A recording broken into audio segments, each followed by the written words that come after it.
Alright, so we are back with Oblivion. I just recently sold a whole bunch of crap from the inventory and picked up a couple new spells.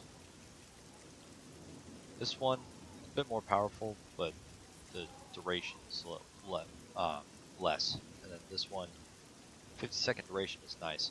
Skeleton Guardian was 40. I mean, there's a pretty big bump in the amount of magicka it costs, but these two in theory, also have bows, so they should be able to do something ranged. I hope I can help. Your turn. Take care. Hi there. Have you ever...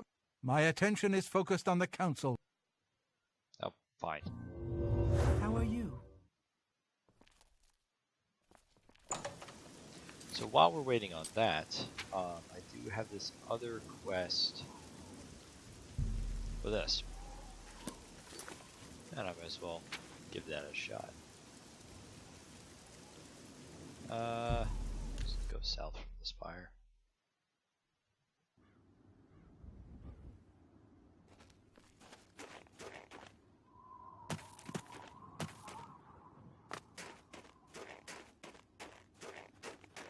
The downside about these spells is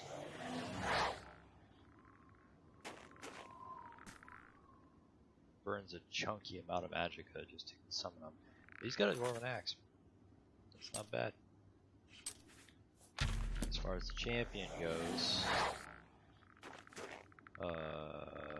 nothing. Though I'm not too surprised because back when I got the Guardian, it took a little bit of time before his other equipment showed. And in the case of the bow, it might just be in their inventory. Because they only really wear... That was stupid. They only really wear the weapon that they are primarily using.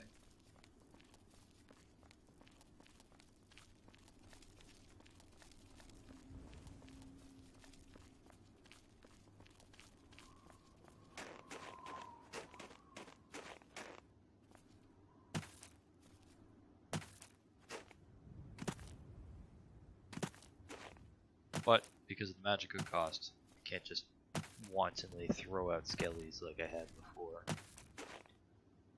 Not yet, anyway.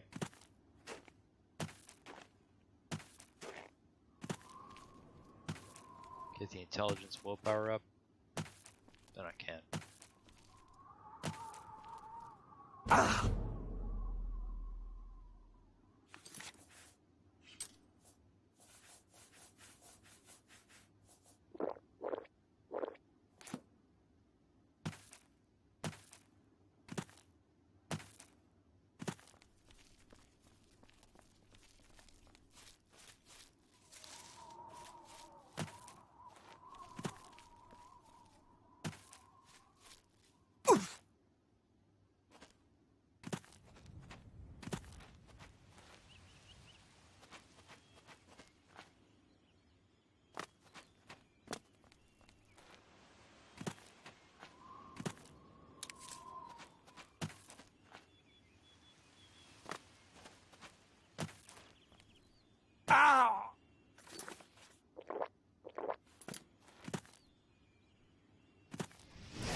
I have no idea where that imp went.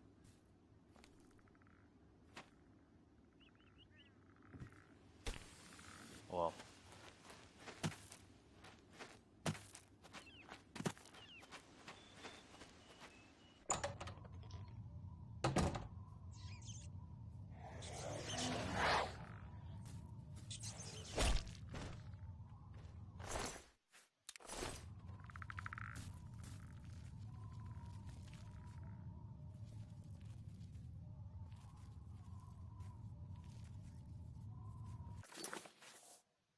Okay.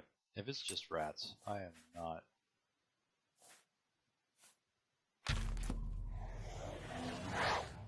not summoning something that magic expensive.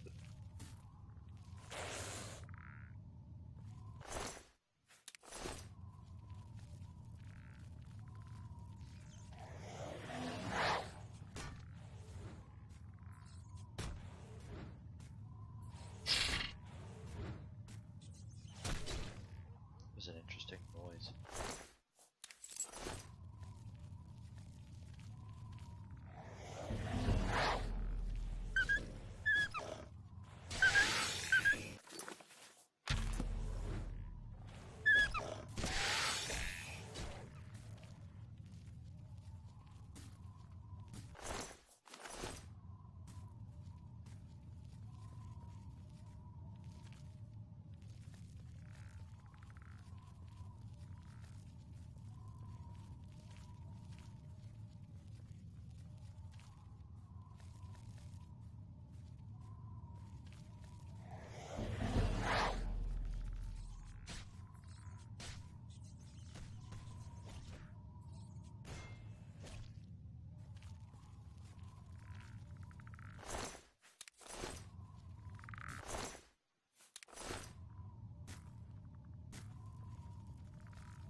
Ah. The snow hits you with a spell. Oh, fuck.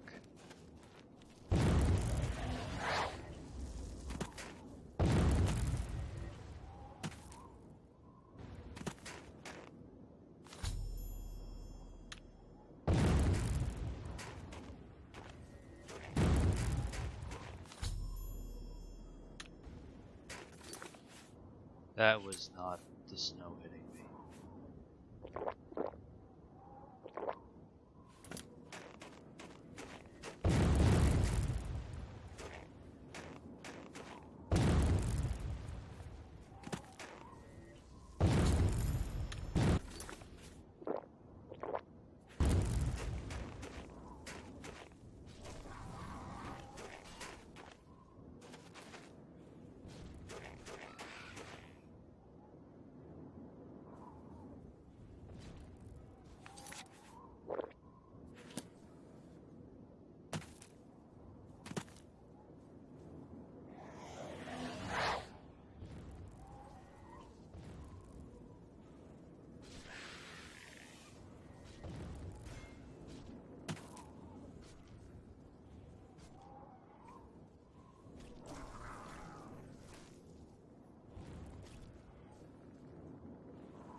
No, they weren't able to kill him.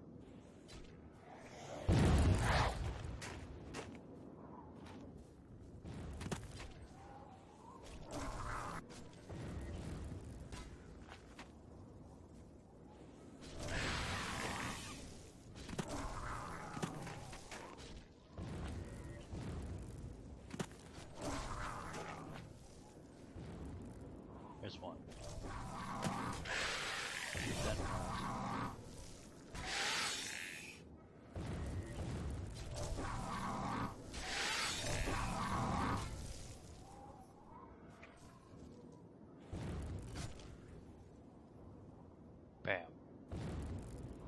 Getting that for ourselves.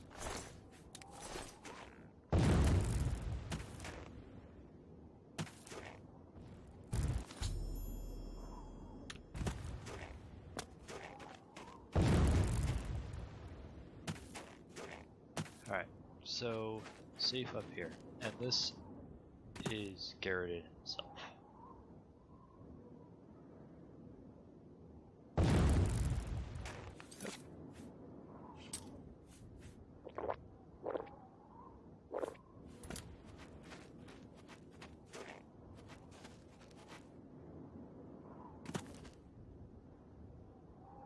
Is that one?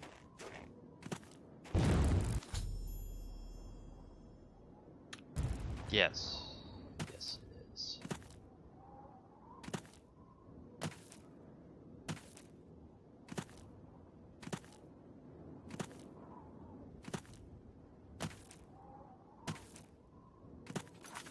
Is this technically an exterior cell?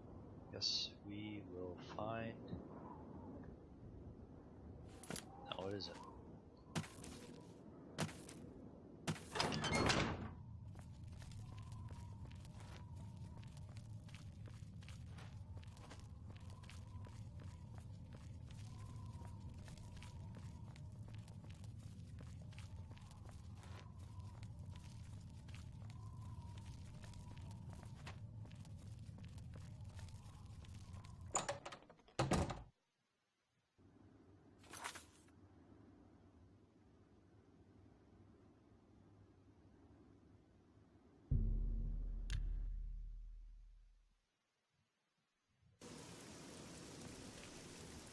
Spare a coin for the infirm.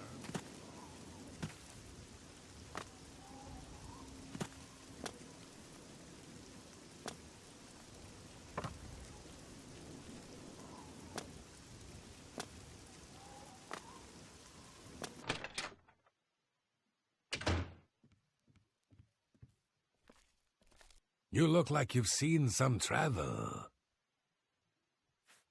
You found 5 of the tears? Fantastic.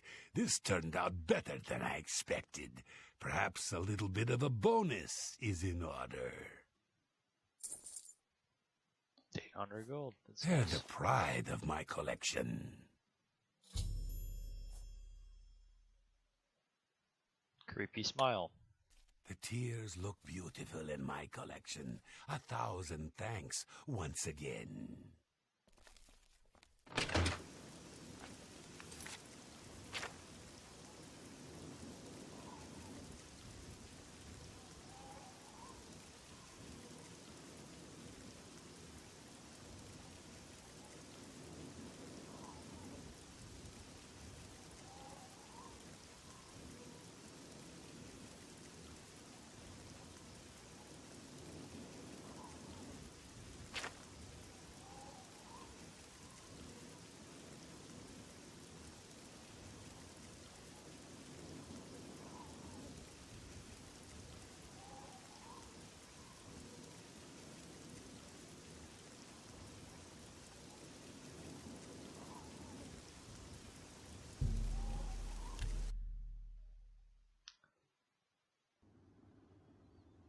I think I'm just gonna go just next door. Check this out while I'm waiting on it to advance to the next quest stage.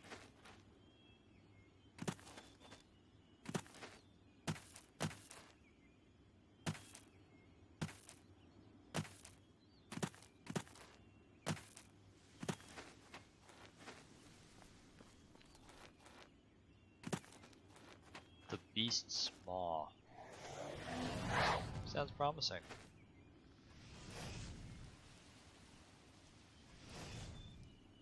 I don't know why it goes for the far one first.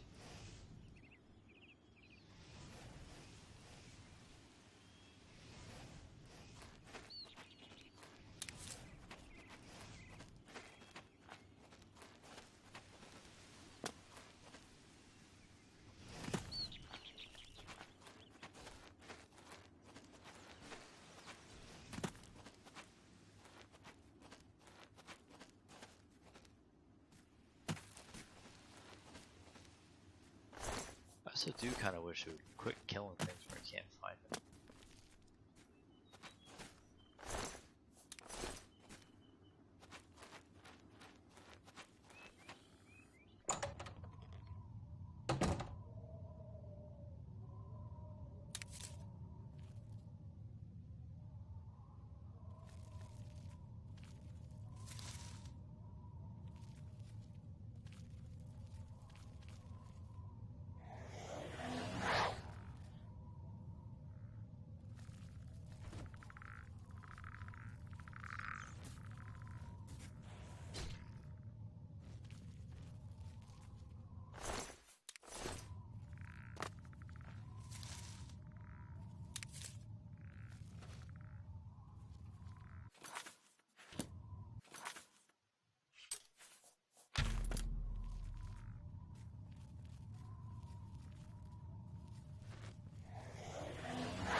Not close enough.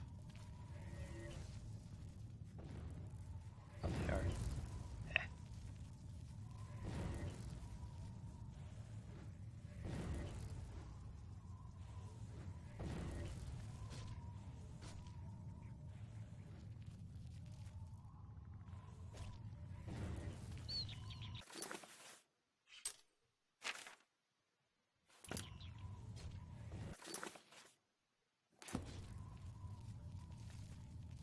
Well, go down there, jump down up here.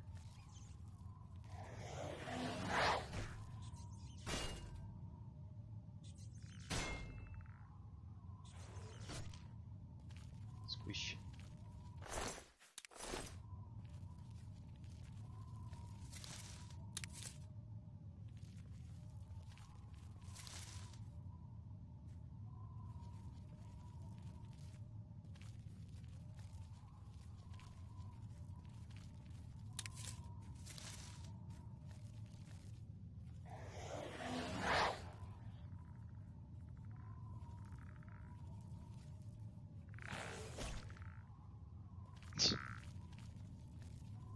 It took you way longer than it should to figure out that there was a rat in front of you.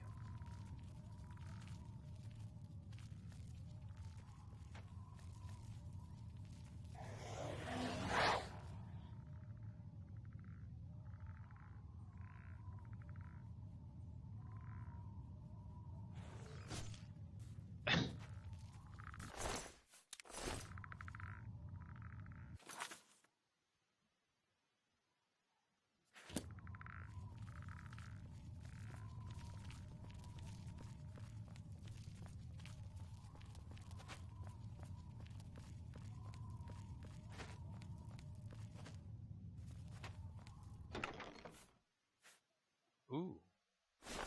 But it's resist. Can't use that.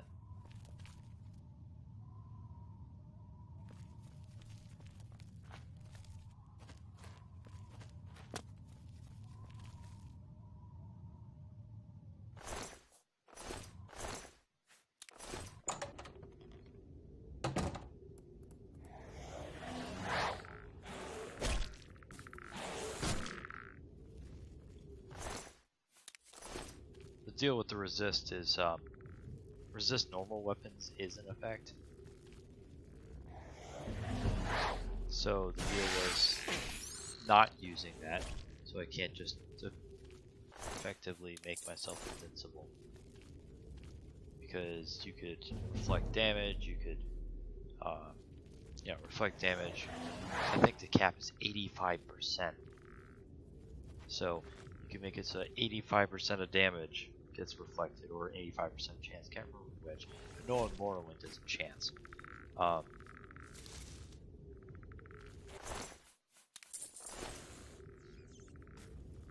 And so I can't just resist 85% magicka, and then just tank every mage ever.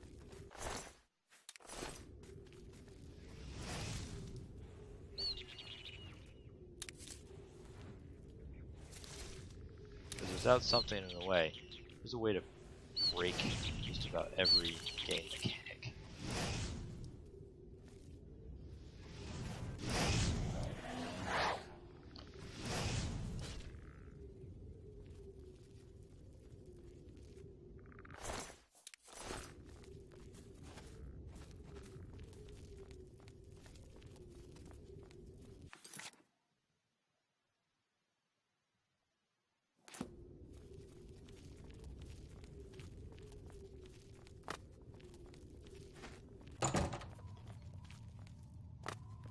I did a, for those of you who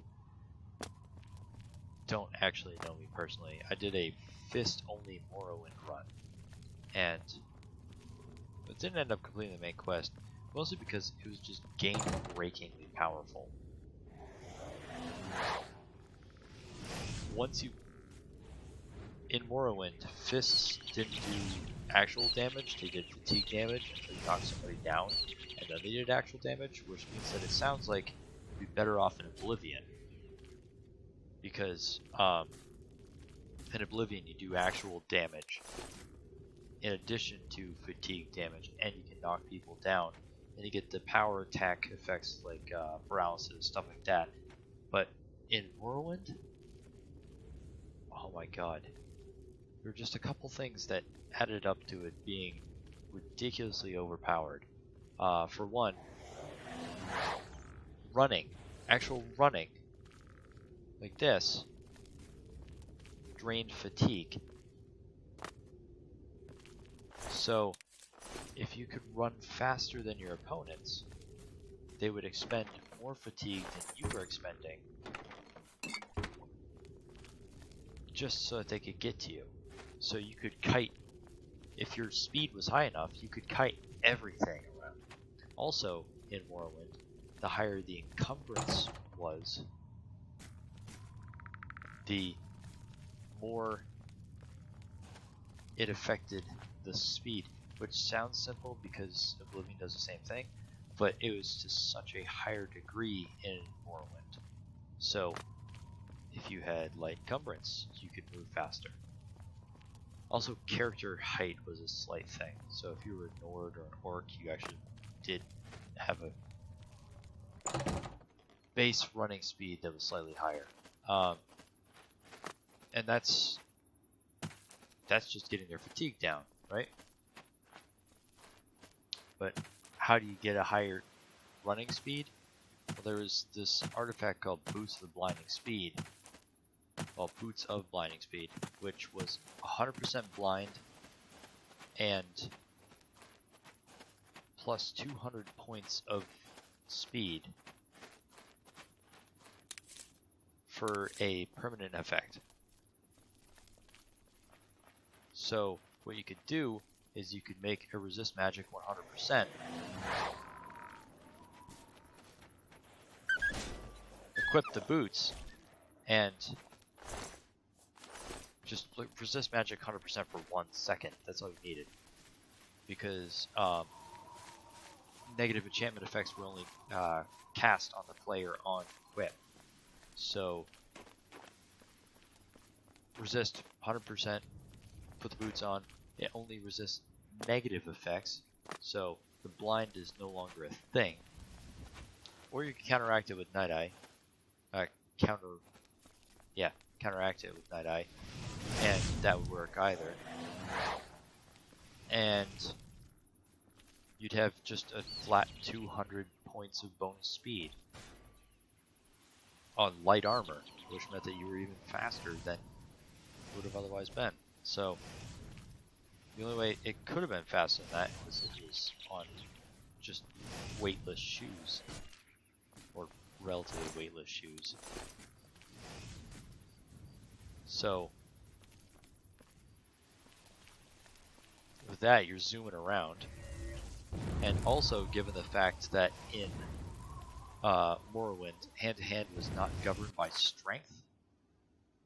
Hand-to-hand in Oblivion is a strength item, I believe. Yes, governing attribute is strength.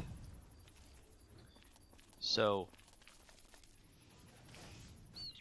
in Morrowind, it was governed by speed. So the faster you were, you didn't do more damage, but you could attack more quickly. So you're just basically machine gunning punches out. And you were capable of just avoiding your opponents for however long you needed. And because Magicka didn't regenerate for you or the NPCs, all you had to do was just dodge whatever spells the mages could throw at you, and then they went to hand, or to whatever weapon they had. And then you could kite them. Then eventually, they'd have no fatigue. You run up, you punch them once, they're on the ground, and then they die. It was as simple as that. Group of people, same thing. You just kite the group around an object, like a statue or something. And if they're all roughly the same speed, it's no problem. And then they don't have fatigue, and then you punch them all down, and then you just keep them on the ground, and they die. And in Morrowind, fists were not counted as a normal weapon, so they could do damage to ghosts. So everything could be damaged by fists. Literally everything. So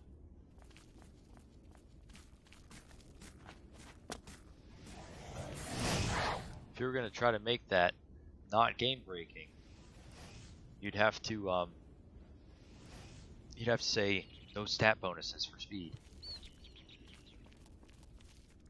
So if there's a will in a Bethesda game, you can absolutely just destroy the game mechanics. Which is why I'm not doing this.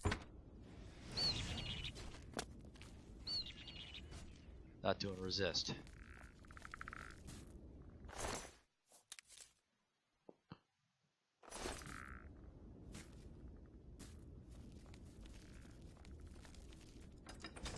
It's kind of ranty, but got the point across. Because these guys are ranged, I might as well try out the Frost Tetrarch. Go forth.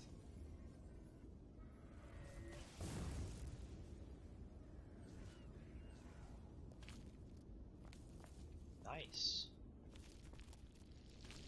Though, probably a little bit too powerful for these guys. So...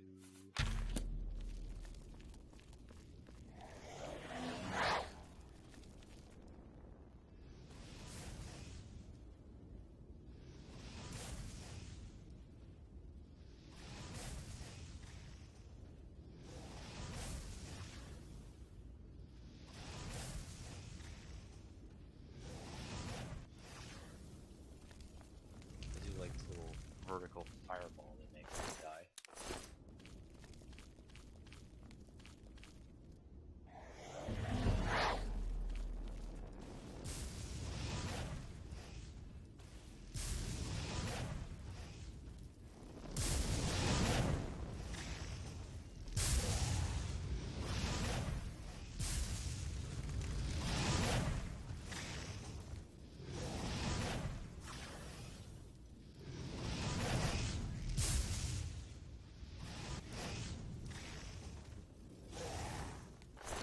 And with that Morrowind run for a little bit of added screw you, what I did is I used the Atronach sign. 50% chance to just flat out absorb a spell. pretty well.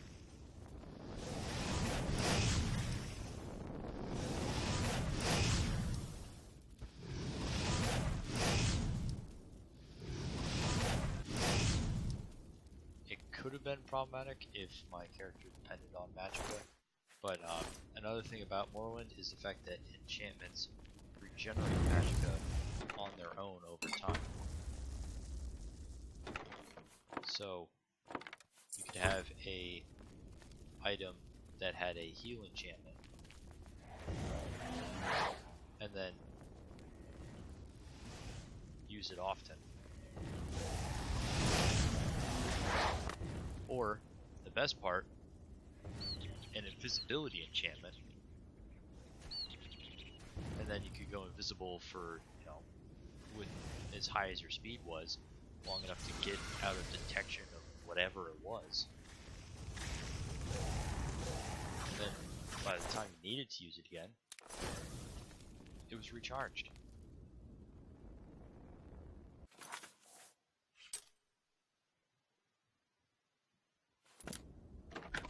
Effectively, PAX level gaming.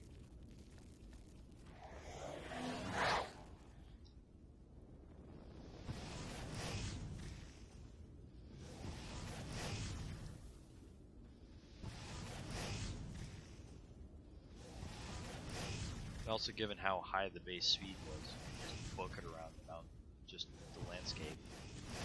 Just need to get over here? Screw it. I'll just run through every enemy I find. Unless they body block me, they don't have a chance to stop me.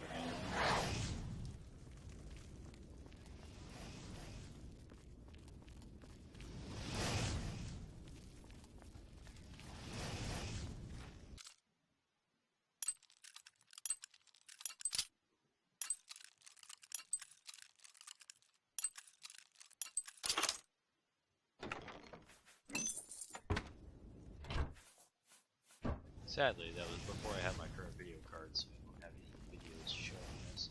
I do have the save game, so I can look it up on YouTube. But I think I might have to reinstall more of that.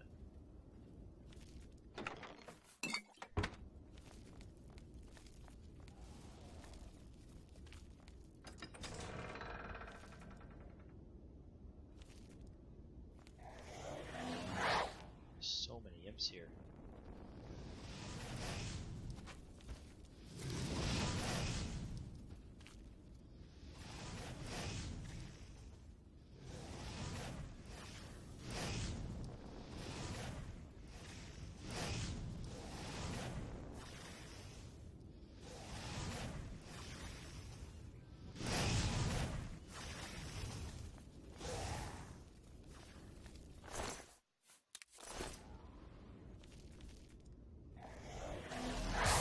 Ah, you think so?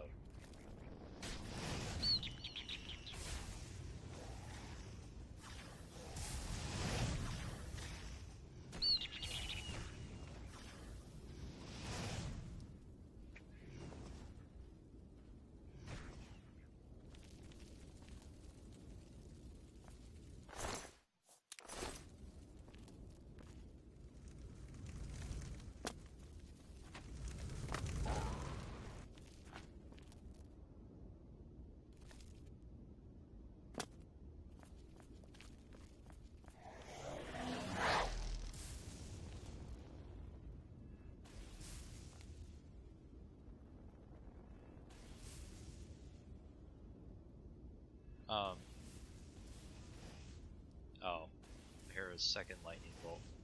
So I'm assuming there was another imp and it went for the far one. I don't know why they do that.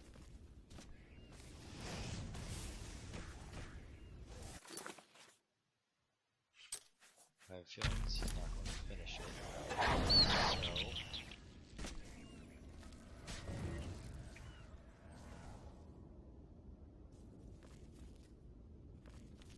Oh yeah, base self-heal. The Frost Atronachs.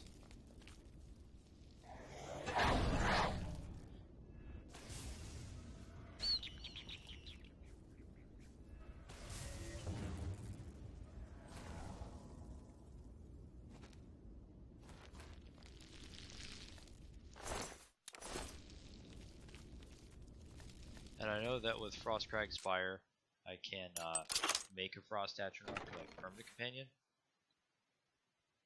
Okay. I'm gonna avoid that.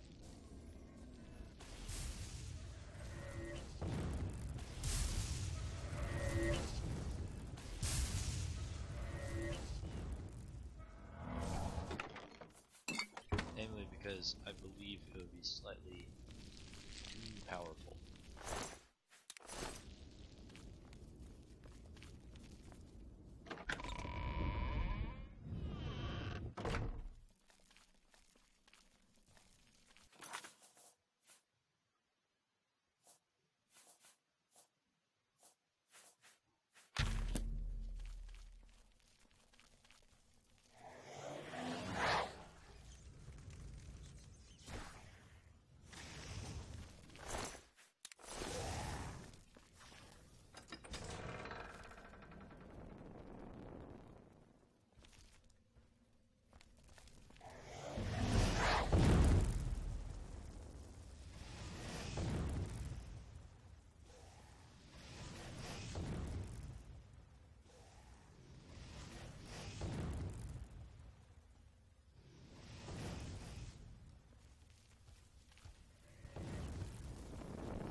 Oh. No.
45 blunt. Like I'm using that.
also had these moonstones, which would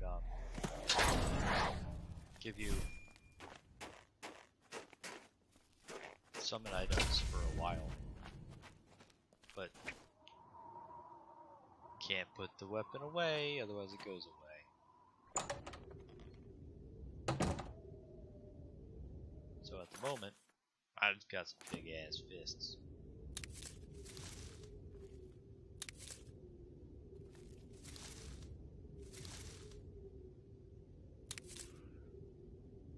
Oh. Hi.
Skelly 2 OP.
Missed a rat that was standing still. Good jerk.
Okay.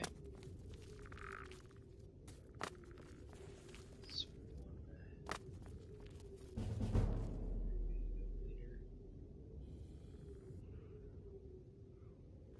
Is that a rat? Two rats. Thought there would have been two. The other one was potentially a rock.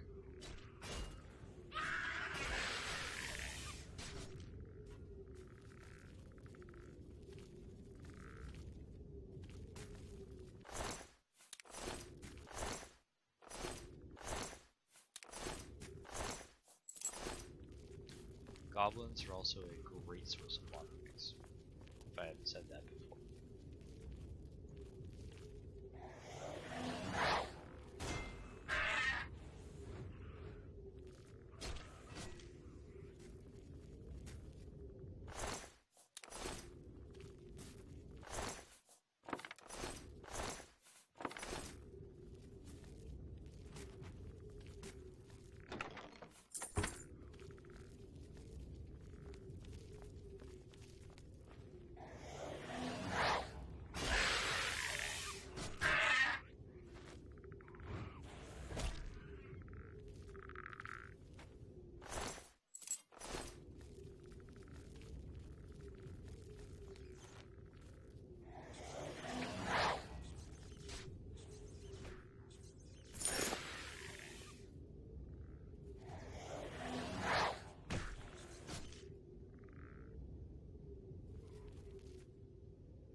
downstairs.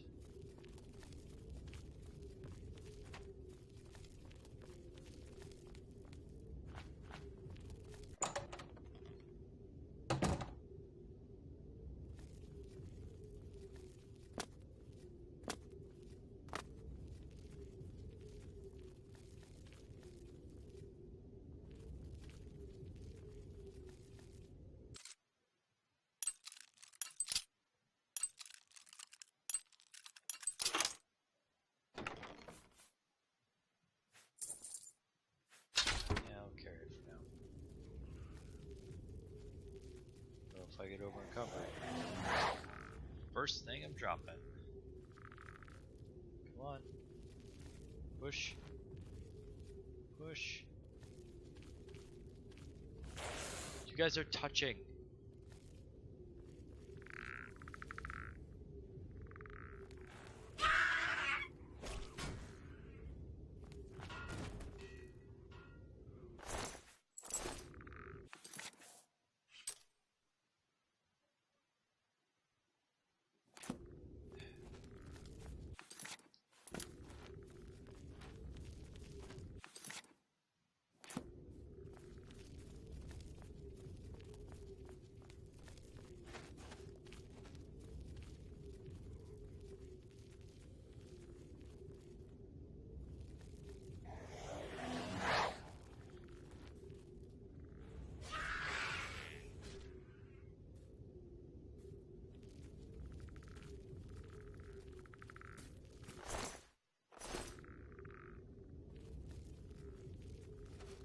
This basically still isn't fair.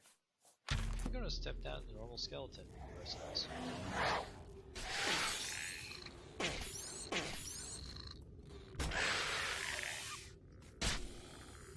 Holy crap!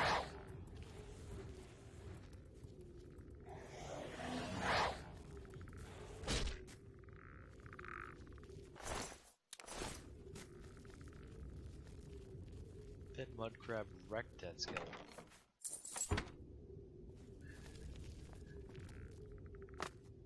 Yep. I think I'm gonna stick with the basic skeleton. Make it more interesting.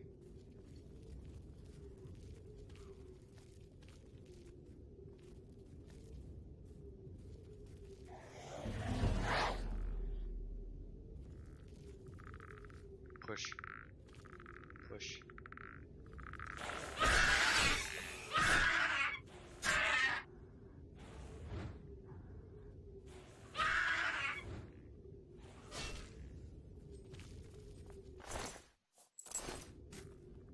Still got a decent amount of health left.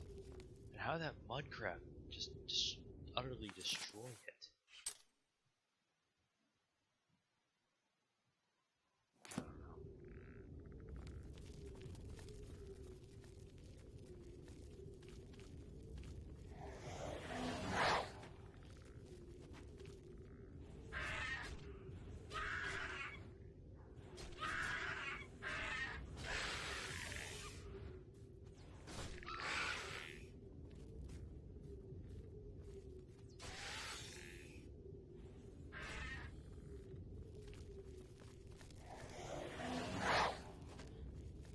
The other thing is that the base skeleton, I'm pretty sure, is a bit more aggressive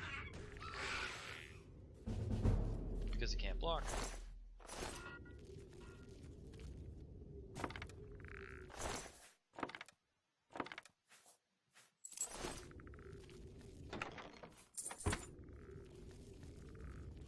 So it doesn't even try to do it.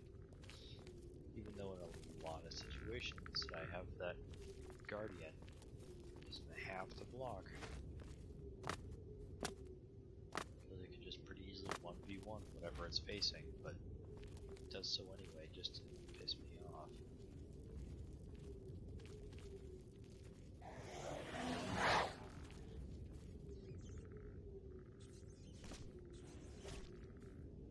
Bonk.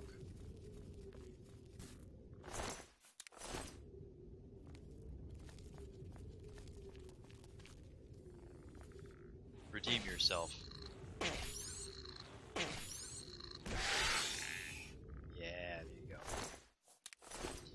And actually they can block, but because they don't have a shield, the AI is a lot less block happy.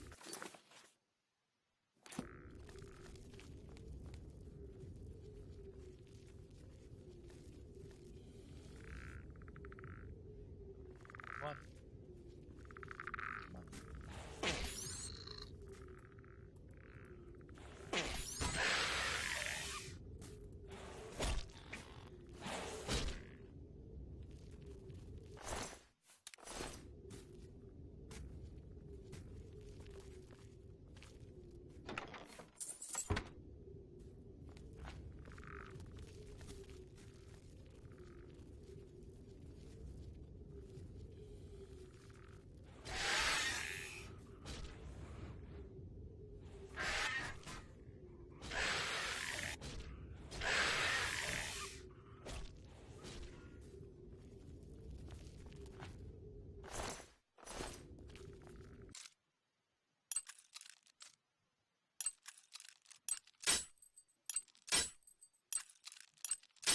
Oh, come on.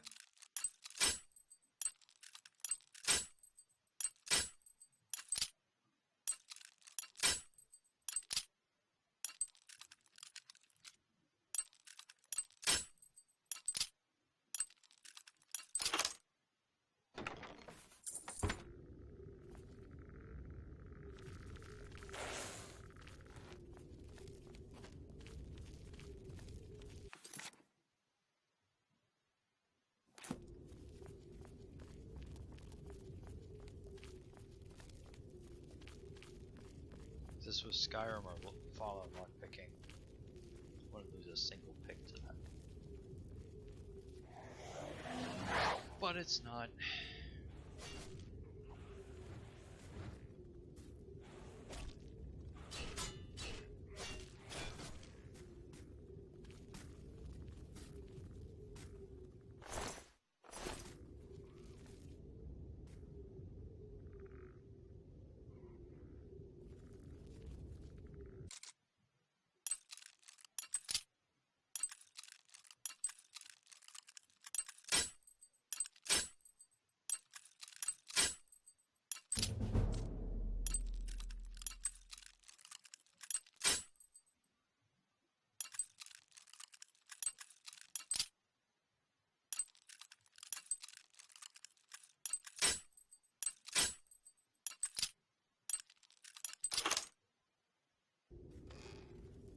Because with Skyrim and Fallout,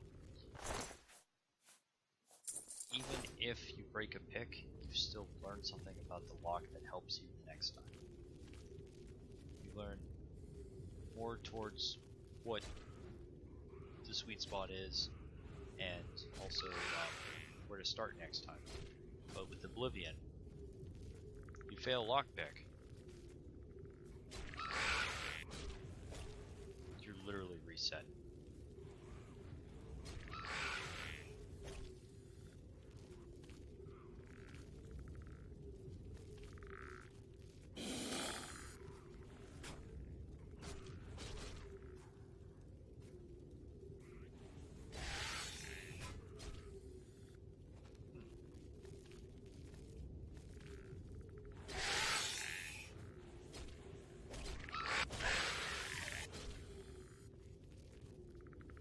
Have it as Skelly.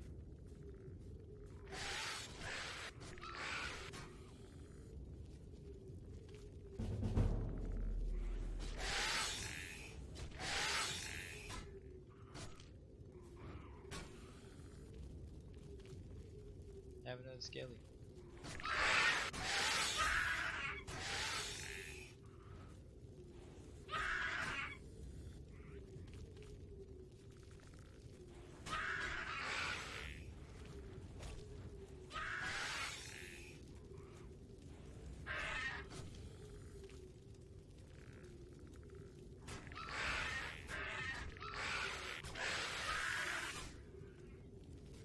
Wow.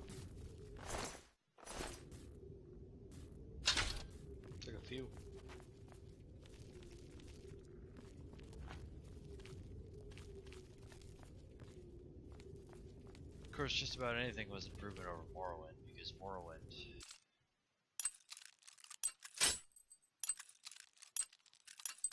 It was literally chance-based.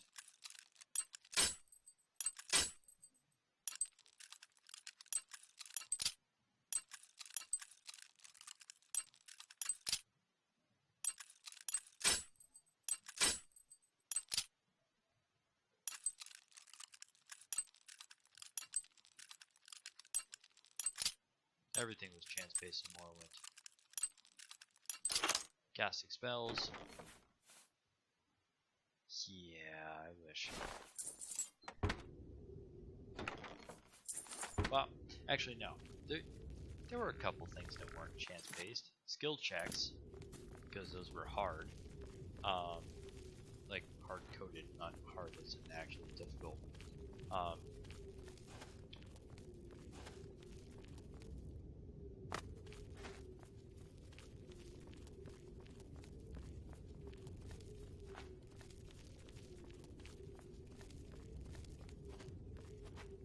And the levels of enemies.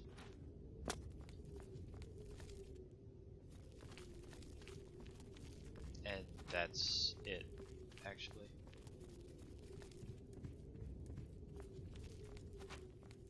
I know some people will say, but what about the damage on weapons? Nope. That was... may not have been directly chance-based, but it was pretty much chance-based because you could power attack with weapons and they had this range of damage that they could do. And it could have been anywhere along that. And then it also depended on what type of damage. Like thrust, slash, or chop is what they were. Slash was side to side, thrust was forward and back, and chop was up and down. Anywho, I'm gonna cut this off here, and then when I pick back up, we'll see if Traven has anything else for us to do. So, catch you then. Bye.